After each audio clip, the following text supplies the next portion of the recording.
Assalamualaikum warahmatullahi wabarakatuh. Kami dari kelompok 1 akan mempresentasikan dan memaparkan hasil penelitian kami dengan tema pengembangan paragraf.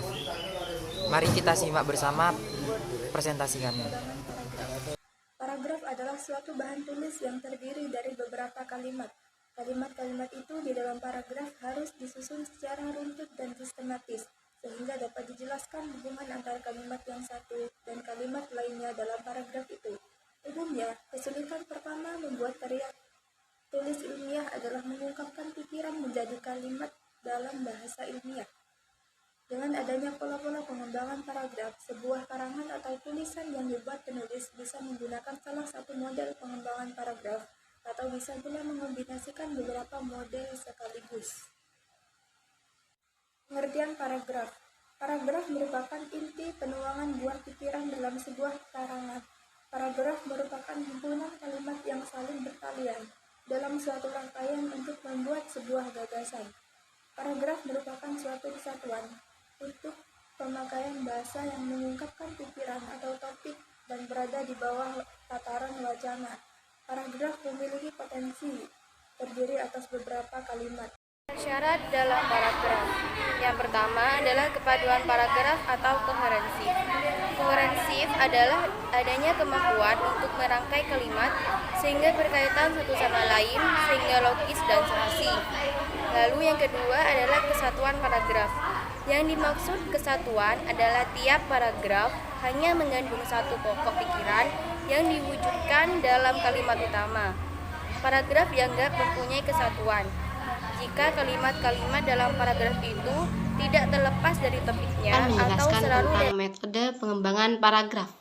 Cara definisi. Cara definisi adalah pengembangan paragraf melalui pengungkapan, penjelasan, atau pengertian dari suatu masalah yang dibicarakan, serta diungkapkan dari berbagai sudut pandang. Kata-kata yang digunakan dalam mengembangkan paragraf secara definisi antara lain adalah, ialah, yaitu.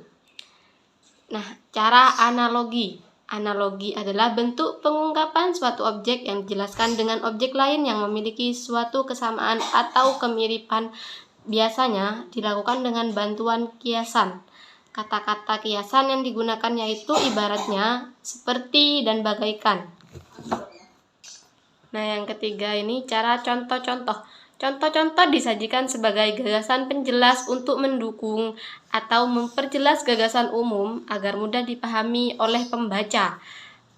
Kata seperti, misalnya, contohnya, dan lain-lain merupakan ungkapan-ungkapan dalam mengembangkan paragraf dengan contoh. Cara sebab akibat. Cara sebab akibat sering disebut dengan kausalitas. Pengembangan paragraf cara ini dapat dilakukan dengan menyajikan sebab sebagaimana gagasan penjelas, atau sebaliknya, disajikan akibat sebagai gagasan pokok utama diikuti dengan penyebab sebagai gagasan penjelas.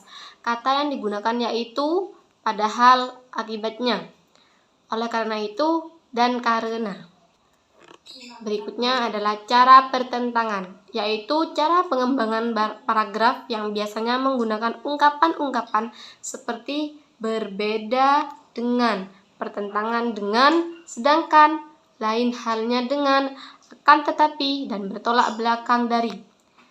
Yang terakhir, cara klasifikasi. Cara klasifikasi adalah pengembangan paragraf melalui pengelompokan berdasarkan ciri-ciri tertentu.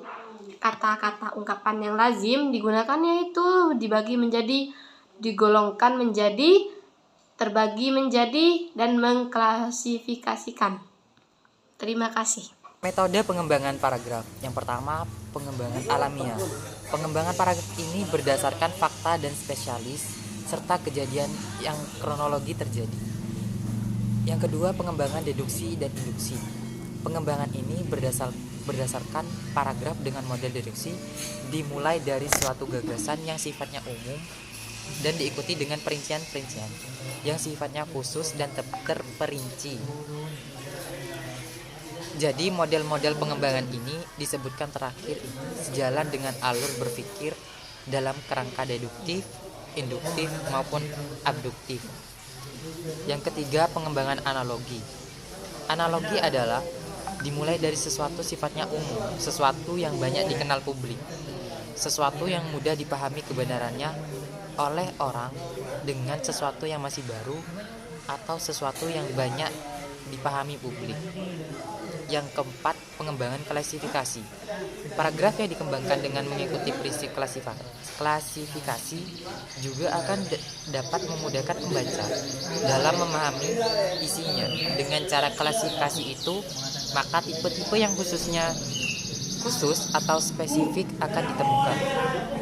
Yang kelima, pengembangan komparatif dan kontrastif.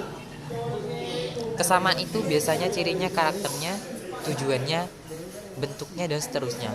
Perbandingan ini dilakukan dengan cara mencermati dimensi-dimensi kesamaannya untuk mengembangkan paragraf. Yang keenam, pengembangan sebab akibat. Sebuah paragraf dapat dikembangkan dengan model atau model sebab akibat, atau sebaliknya akibat atau sebab. Pengembangan paragraf dengan cara demikian ini juga lazim disebut sebagai pengembangannya sebagai sifat rasional.